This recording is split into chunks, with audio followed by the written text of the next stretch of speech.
Are you ready for Porsche Lynn? I hope you have insurance. That'll make sense later. This is 1987's The Girl with the $1 Million Legs. Welcome back to the show. Squeaky Clean Adult Films. I'm Jason from Barefoot. This is All Celebrity Request March, Week 3. Porsche Lynn. We call her the queen at Barefoot. How about we just throw to it? All right, so today we are here with the one and only, at Barefoot we call her the queen, Porsche Lynn. Thank you so much for joining us today. You are welcome, my army of angels. If I'm the queen, you have to be the army of angels. I'm there. Sign me up. So I love it.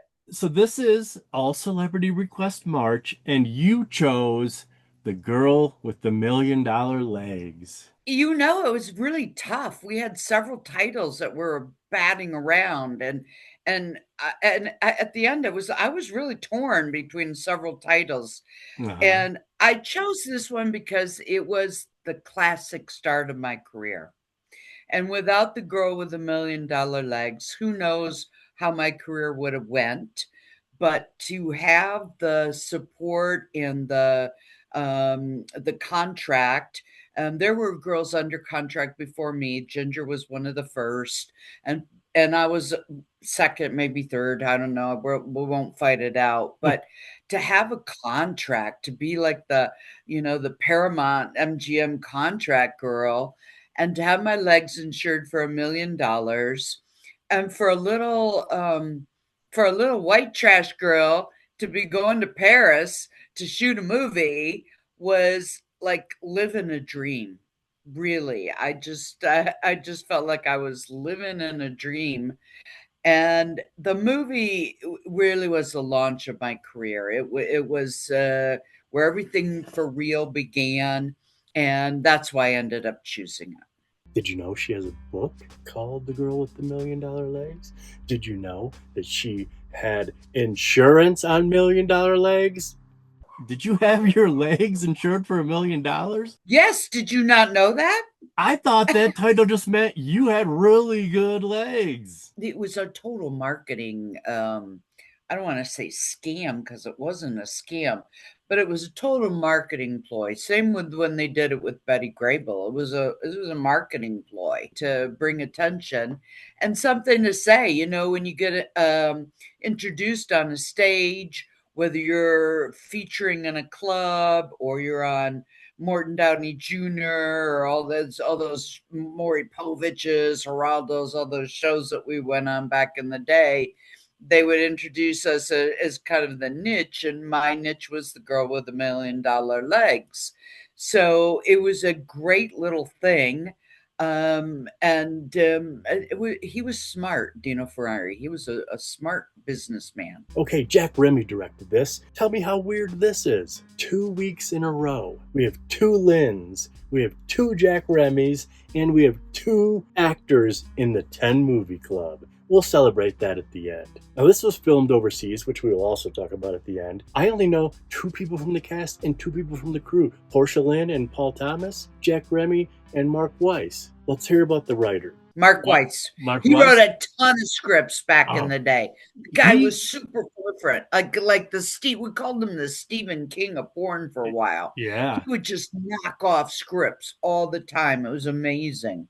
He wrote a lot of scripts for Philip Marshak, and he was on All Celebrity Request last year because he wrote the Shannon McCulloch film Blue Ice. Blue Ice. So he's the first returning person. That's so great. What a great man.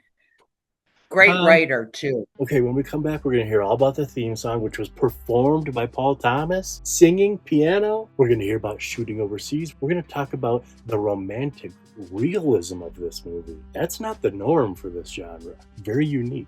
The movie is 85 minutes long. The clean cut is 25 minutes long. It's PG. We have a couple soft swears, and a lot of the picture takes place in a bar. So you watch this, and I'll see you at the end.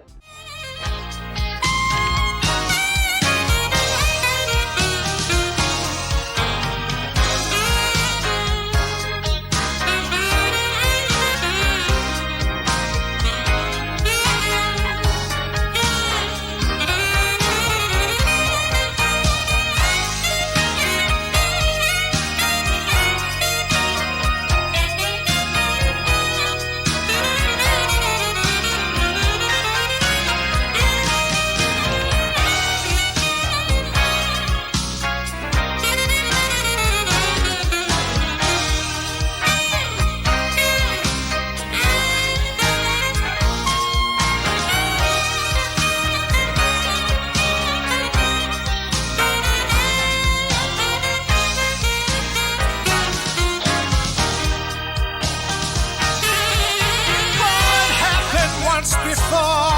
Will it happen again?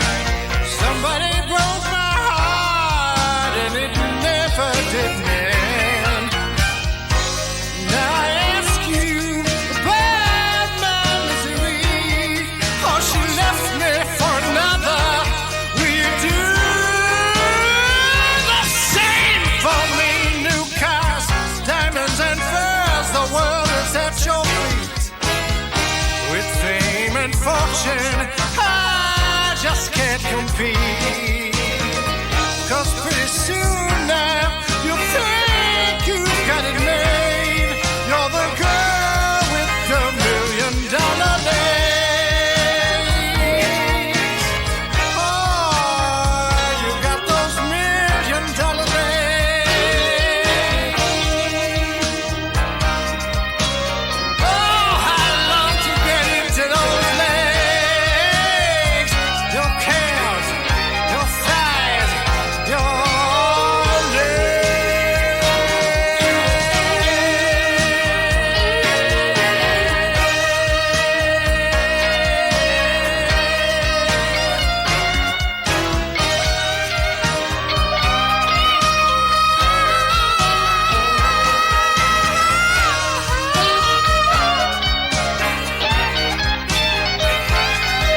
the girl with the $1,000,000 legs.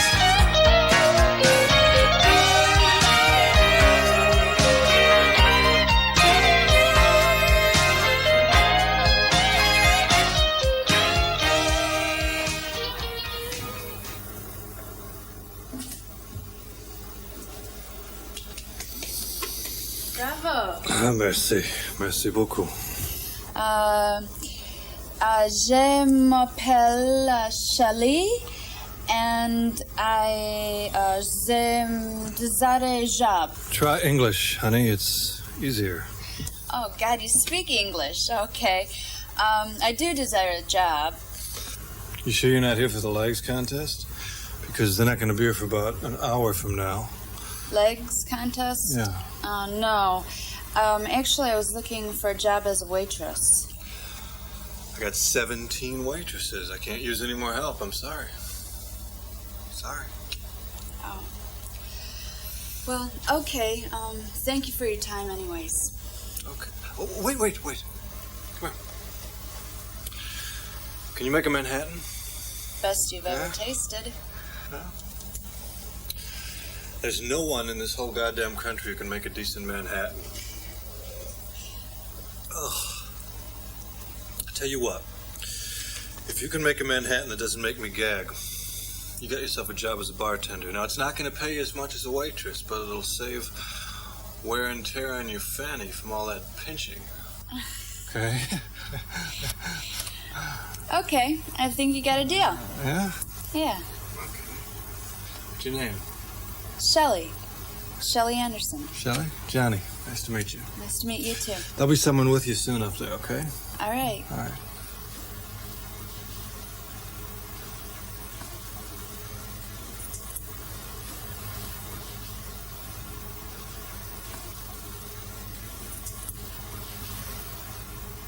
Hello, Johnny.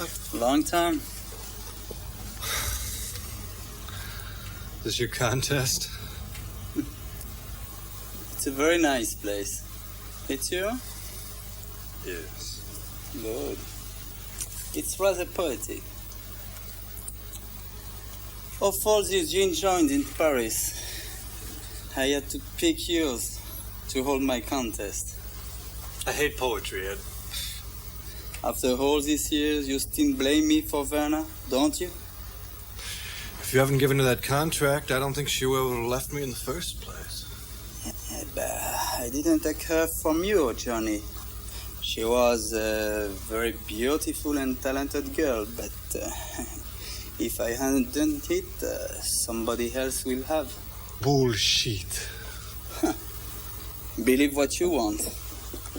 The contestant will be here in an hour for rehearsal and preliminary judging. I will try and stay out of your way. If it's any compensation to you Verna left me long ago as well. The difference is that I got over it and went on with my life. I would suggest you do the same. Thank you. You're welcome. I don't believe we have met. My name is Edouard Versailles. Shelly Anderson. Contestant? Just bartender. Oh, you have good taste in bartender. Ciao. Thank you. Congratulations. You finally made me a delicious Manhattan. Great. What is this contest for legs about, anyways? There's a local fashion magazine, and they're looking for the girl with the $1 million legs. You interested? Me? No, definitely not. God, I couldn't even run for homecoming queen in high school. I'm happy being a bartender, really. Okay. Well, I'm not going to need you until later on, but you're welcome to stick around and watch if you wish. Okay, I'll do that. All right. Thanks. Bon, mesdemoiselles, vous êtes venues vous présenter pour le ballet. Vous allez défiler les unes après les autres, n'est-ce pas, que je vois ce que vous savez faire, hein? Alors, c'est vous, mademoiselle Altobelli? Bon, alors vous allez passer la première, s'il vous plaît.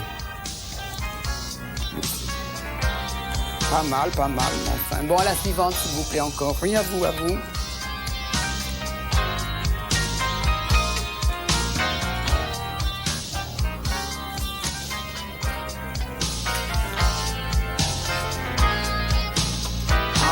Ça, c'est très très bien. Vous, la seconde, s'il vous plaît. Mettez au milieu. La troisième, à vous. Non, pas comme ça, mon petit. Enfin, écoutez, marchez. Quand vous marchez, regardez, c'est pas difficile. Avec un peu d'élégance, un peu de grâce, n'est-ce pas? Un peu de féminité. Recommencez, s'il vous plaît. Allez, repartez. Oui, bien sûr. Reprenez votre place. Alors, je recommence.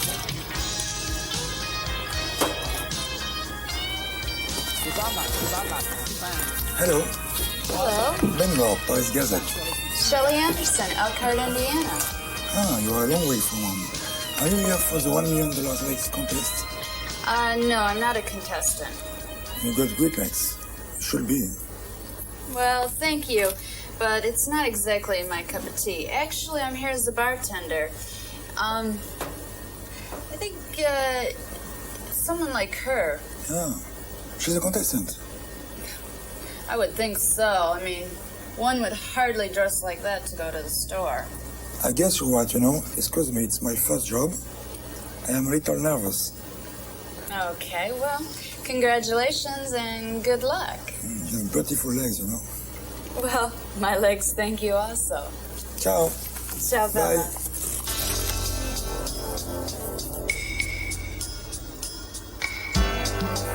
Bon, enfin, on va s'organiser d'une façon. De toute façon, il y aura beaucoup de répétitions, hein, parce que là, c'est...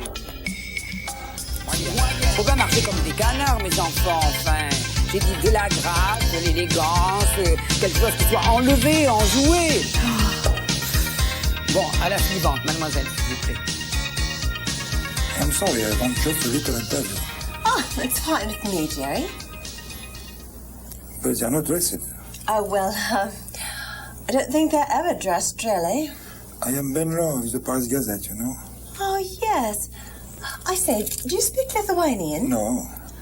Oh, well, I'm sorry, but the girls here really only speak Lithuanian. It's lovely, it's very beautiful, yes, it's necessary, good, good. Ah, ça c'est très très bien. Vous la seconde, s'il vous plaît. Very interesting. Au milieu.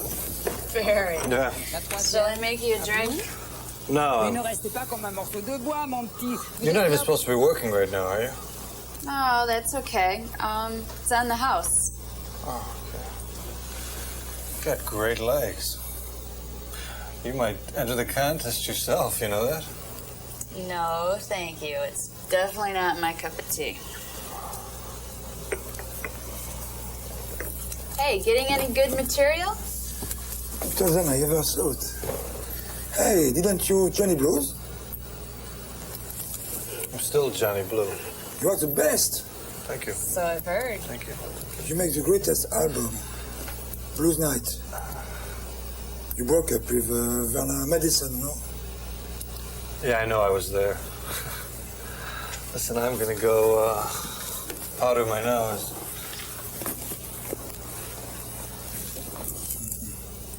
Who's Verna Madison?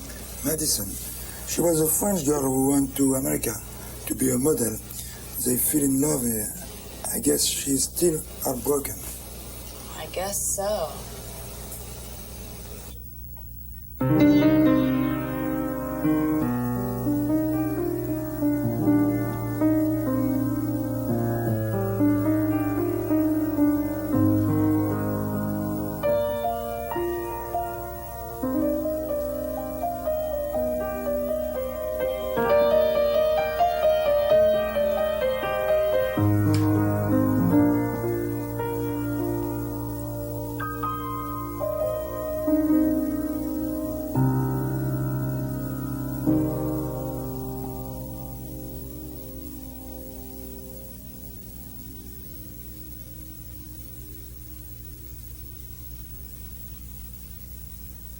I don't like this one bit. I don't even know this at Versailles. Who is he? I know of him. He's a very big agent in Europe. They have agents in the United States. Why do you have to go to Europe to find an agent? I don't... They speak all sorts of funny languages in Europe, and I don't understand them. I do. I will teach you.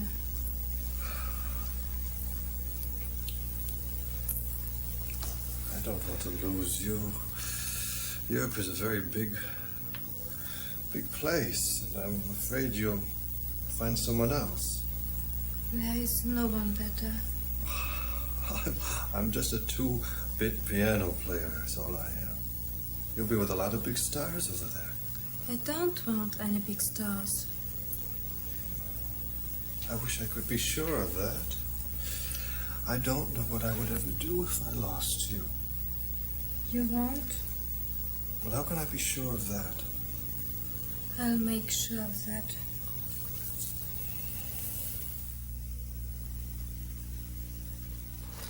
Hi. Is Johnny around? I need to talk to him. No, he's not. He went backstage a while ago. Are there any problems? Oh, yeah. I just lost a judge. I have to get a replacement. Well, how about Ben here? He's been around all afternoon, interviewing the contestants. Me? I can't judge. I don't know what I do.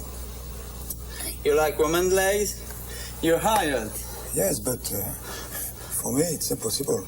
Oh, tell me, what's your name? Ben Law. Okay, Ben. Nice to meet you. Be here tomorrow, 6:30. Bye.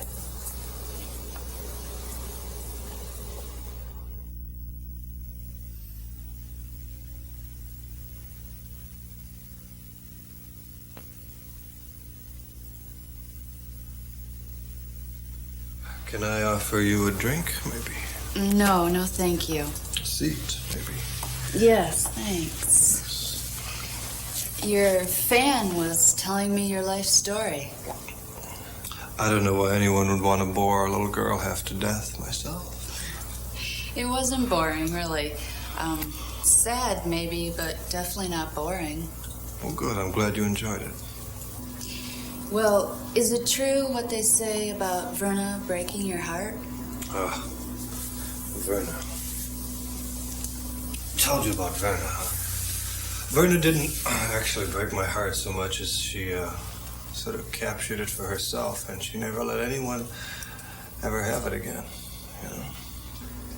Don't you ever get lonely? Yeah, I get lonely sometimes, but I have memories. Memories aren't very substantial at all. We have to talk about this. Could we change the subject? Yeah, sure. You know that guy Ben, the reporter? Yeah. He's gonna be a judge at the contest. Yeah? Mm-hmm. Good. Couldn't happen to a nicer guy. Yeah, I thought so too. Oh, bonsoir, mademoiselle. What a coincidence meeting you are here. See? Do you know the good news? Tomorrow I to be a judge. You want to take a coffee with me? See? Come, we go.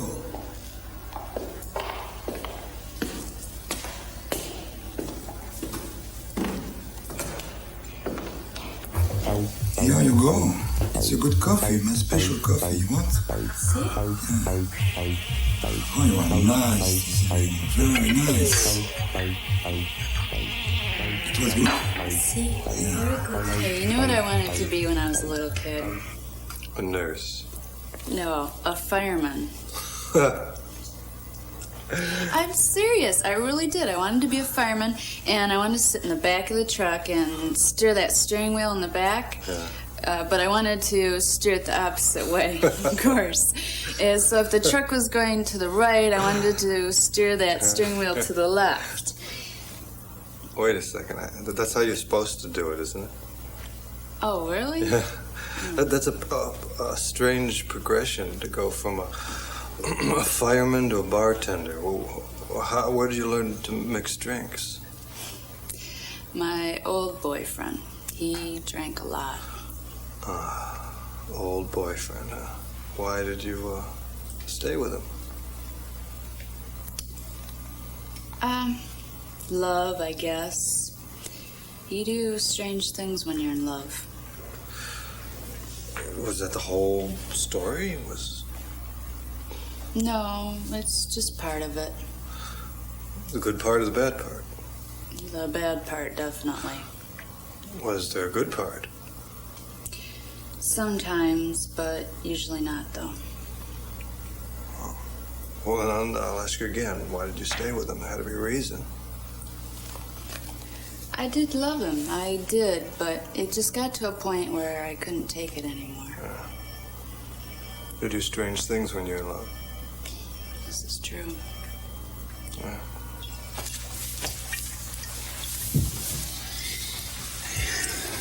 Where have you been? Out. Out where? None of your business. Just out. That's all. Please don't talk to me like this, Mike. I really don't like it when you do this. You don't like it? You know you need me. I haven't talked with anyone like this in a long time. Me either. Mike never talked. Mike didn't know what a gem he had. I don't think. It's been about 20 years since I felt this way.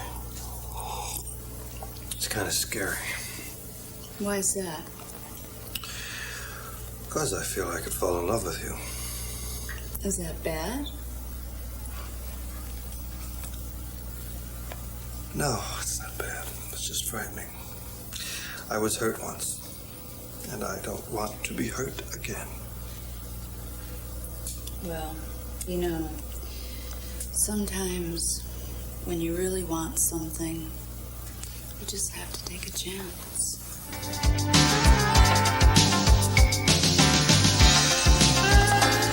Shelly, I don't need you to win. I just need you to be in the contest and represent the Monaco jury. What happened to the representative? I don't know. She broke her legs or something. But you know, Shelly, you have got great legs. You will be wonderful. I don't want to be wonderful. I want to stay behind the bar and mix drinks and listen to these people tell me their problems. Please, Shelly. Name your price. Ask me what you want, I give you. You want a car, I give you a car. You want diamond, further, everything you want. But please, be in the contest. Okay. Great! Backstage. Violet will take care of you. And thanks a million. Let's hope not. Where's my bartender going? She's just entering the contest. Ed, don't do this to me again. You did this to me once before. Don't do it to me again. Don't worry about it. I will take care. Everything all right, my friend. I hope so. I really hope so.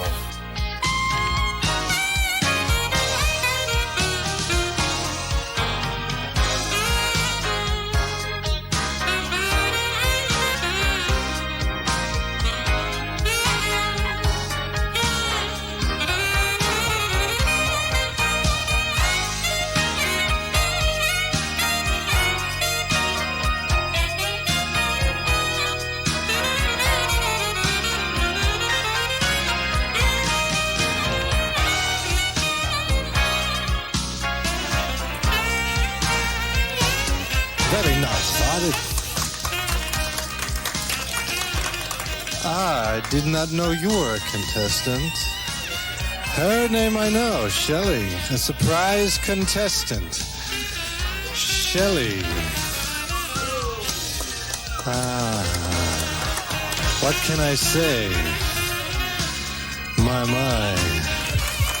And that's all 8 of our girls. Judges, it's up to you.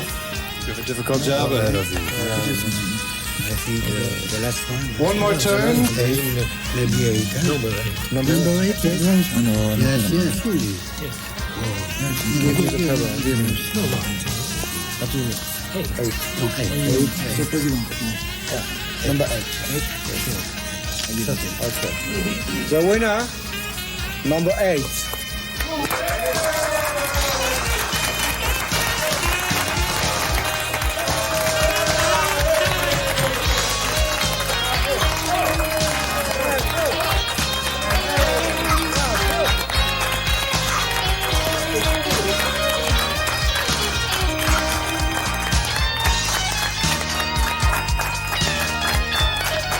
Great, wasn't she?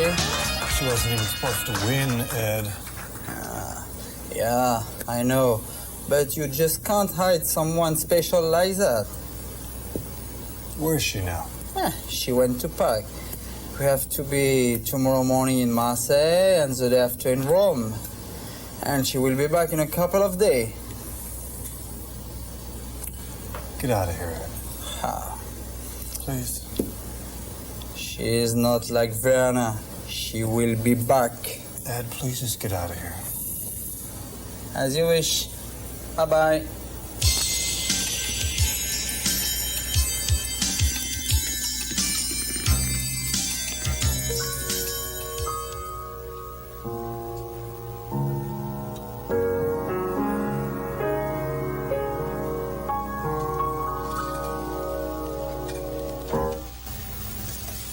I hear you're looking for a bartender. Huh. Can you make a Manhattan? Best you've ever tasted. You got great legs. You ought to be a movie star. Nah, it's not my cup of tea. But maybe you should ask me if I want to dance. Do you want to dance? I would love to dance with you.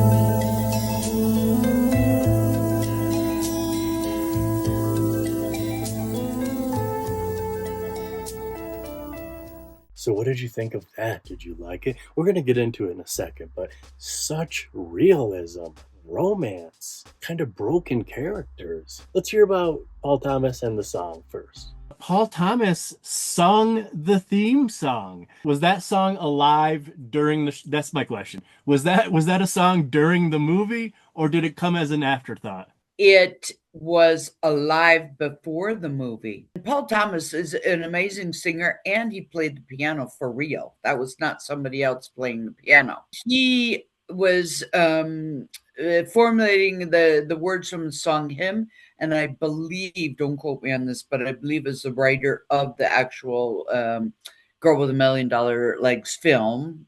And so the song was written, Paul was still messing around in between takes and things on the set. PT and I would get together and we would kind of go over the song a couple times, and he would play things and he'd be like, how do you like this? And I'd be like, I love it. I think it's awesome. I think you're super talented. And it was great. So it was kind of before, during, and I think after they cleaned it up a little bit. So in the beginning of Portia's career, she shot around here for Vidco, and then for a couple years straight, she shot in Germany, France, Italy, Belgium. Let's hear about the shooting overseas. Did the crew speak English? No. Not much. We had translator always on set. And you do know why we were going to Europe to shoot. I don't. Because technically it was still illegal to produce pornography in Los Angeles County. Mhm. And Dino Ferrari already had the offices in Paris, I want to say Hamburg and Milan, I believe. So he said, you know what? I'm not dealing with all this mess. We're just going to go to Europe and shoot. Was it legal to shoot it in Europe? It was kind of gray, but it was more legal than it was in the United States. It was an interesting time because we were utilizing a lot of European talent that didn't speak English.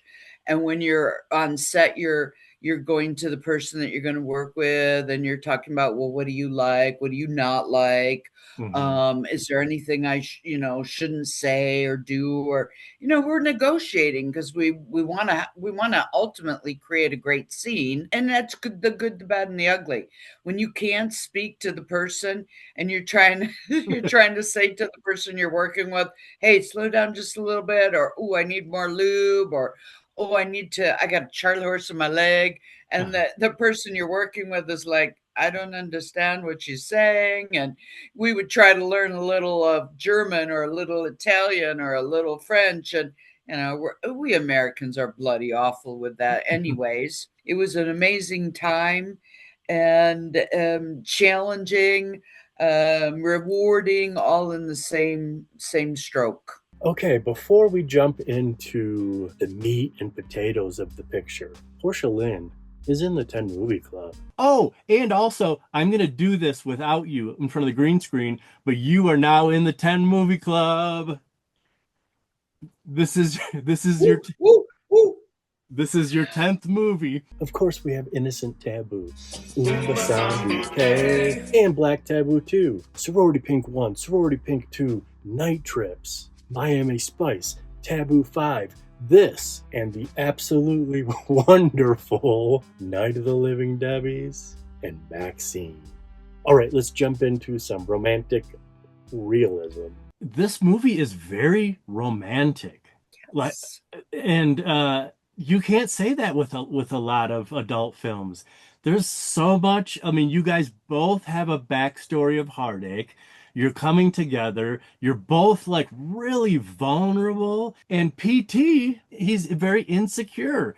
His previous girlfriend broke his heart, and you don't usually see that in movies. Guys want to be like macho. It's different, and it stands out because of all those things I just said. I completely agree with you.